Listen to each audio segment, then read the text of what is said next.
There's such excitement around the creative industries in this region at the moment. We're seeing a transformation in how people think about York as a city and Yorkshire as a region, and the work that we're best known for. XR Stories is a collaboration between the University of York, Screen Yorkshire and the British Film Institute, in response to the research and development needs of the Yorkshire and Humber Creative Screen Industries Cluster. We know that the UK is a fantastic place to make film. We have got extraordinary skills in this country. We've got amazing infrastructure for filmmaking. Innovation is going to be absolutely key in terms of the UK remaining at the cutting edge of the screen sector internationally. And that is innovation particularly around new forms of storytelling, around interactive and immersive media.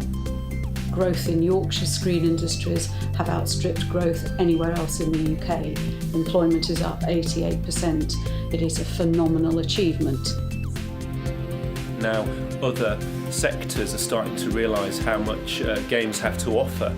We're going to see some really interesting mashups between companies and theatre companies and TV companies and film. I think we're going to see some maybe exciting new technology influencing storytelling. It's a very busy marketplace. Everybody is coming up with ideas, IP, and there's an arms race out there. So if you can create your own IP by doing something different with new technology, I think that will put you ahead of the crowd. This programme of R&D is all about company growth, sector growth, and putting Yorkshire on the map in terms of it being the place where immersive techniques around narrative are developed and turned into commercial products. We will enable our creative businesses to tell new stories in new ways for their existing audiences and the audiences of the future.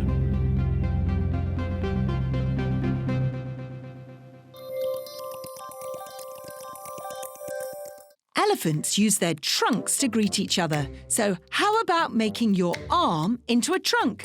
That's it. Now move your arm up and down like you're waving your trunk. Up, down, up, down, up, down, up, down, up and down. And look, you're making Kia's trunk move too. Awesome! So our project was Awesome Animals, and it took a TV idea that we'd been working on into the immersive space. For the first stage of the programme, we worked with the University of Bradford with Dr. Carlton Reeve, who helped us to look at the market for interactive work, different ways that animation and animals have been used in that interactive space. And then we developed some ideas from there with Joy Polloy, looked at what technology was possible, and they prototyped some initial ideas for us, which was quite exciting. And then we worked with Dr. Becky Perry and Dr. Liz Chesworth at University of Sheffield, who helped us to really think about how children might interact with the work that we made. We got really interesting data from the children. The children were really quite happy on the whole to express their ideas about animals, about their existing knowledge and understanding. And it was really interesting to see how they drew on popular culture in their knowledge of animals. So there were lots of references to Dumbo and Elmer the elephant. And then we also got a real sense from them by watching them play with the content. We wrote a script with scriptwriter Tom Jordan, which really took us through the adventures of a baby elephant. She's called Kia, and she's lost her mum on the way to the watering hole. And the audience use their bodies to make the elephant move, and can also help Kia to solve some of her dilemmas and find her mum at the end. But we had a fantastic script, and the wonderful wildlife presenter Michaela Strachan stepped up to the plate and did a brilliant job narrating it all. And we actually have Kia's full adventure recorded and ready to go. As the user, you're like a puppeteer, so your hands and your feet, your movements can make the animation move and trigger a set of movements.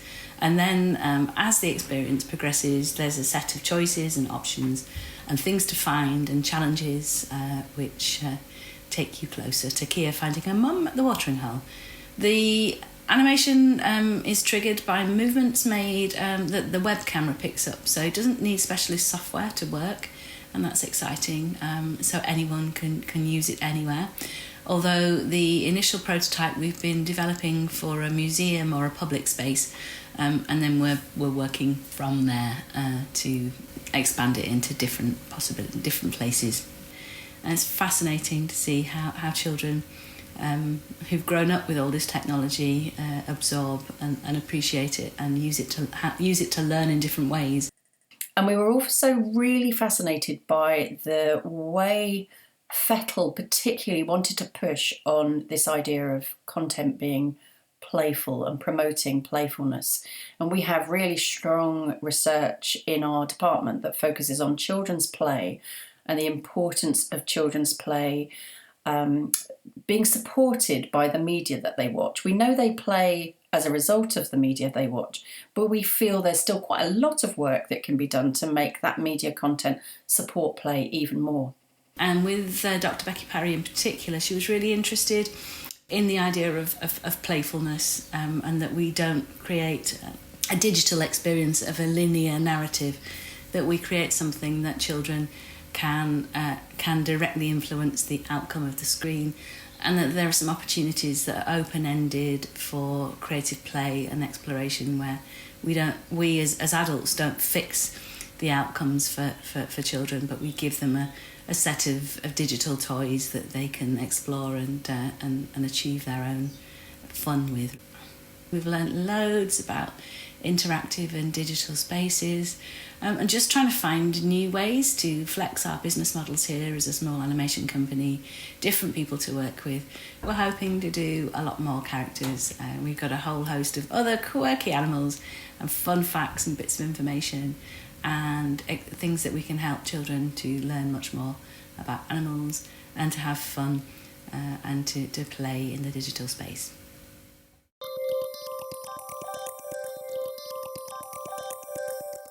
It was just another ordinary day in an ordinary house where everything was completely ordinary and very, very, very boring.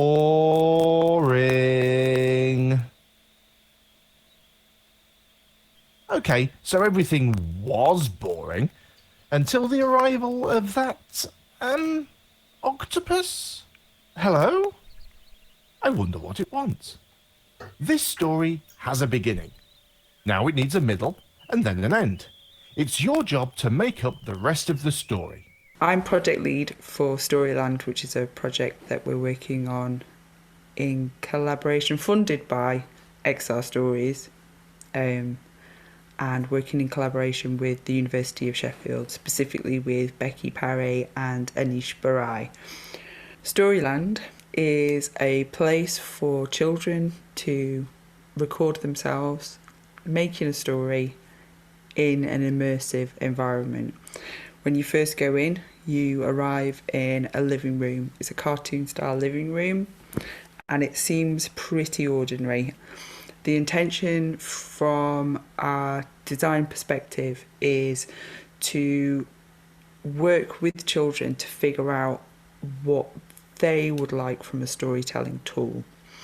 When we started out, we tried to recreate the concept of what storytelling was, specifically for children. We spoke to the children about what they thought it might be and what they thought about stories, and we decided on a 3-act structure. When you first come in, the first act has been made for you. So much like a classic storybook where you're given the first sentence of a story and then you're asked to finish the story, we've done the first act and then we explain that there's another 2 acts. In Act 2 we want to create some conflict, something interesting, exciting to happen, and in Act 3 we want some conclusion. We want the story to come to an end. At the moment, there isn't a huge amount of specifically made for children content in the immersive and VR world. There's also not been a huge amount of research done. So this project's a brilliant opportunity for us to work with expert researchers like Becky and Anish who are really focused on digital literacy. We started off by asking the children about the types of stories that they find interesting, the types of stories they read, the movies they watch, the kinds of stories that they would like to be part of, as well as what kind of place they'd like to have in those stories. And in terms of research design, we also thought about making this a diverse project and kind of purposefully chose people to represent a wide variety of childhoods within our participants.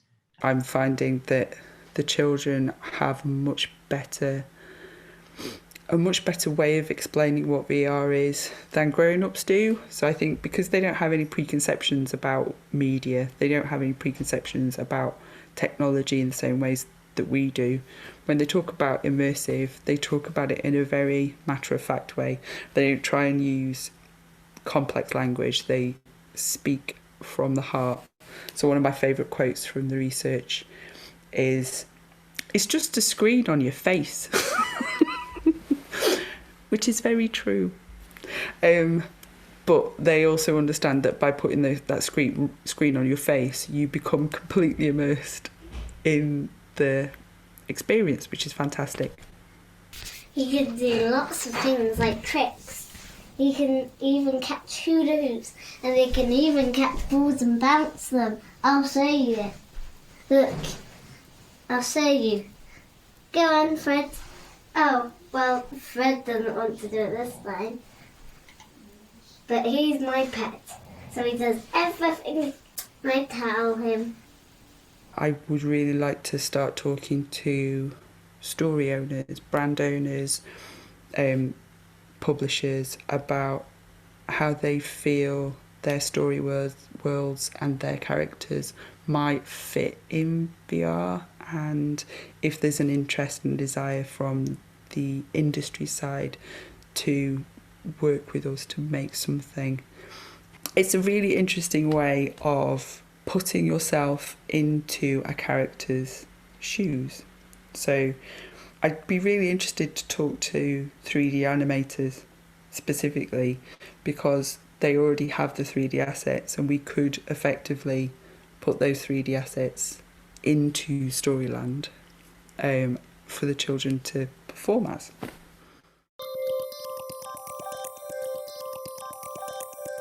Our project Changemaker was funded as part of the Young XR projects last year.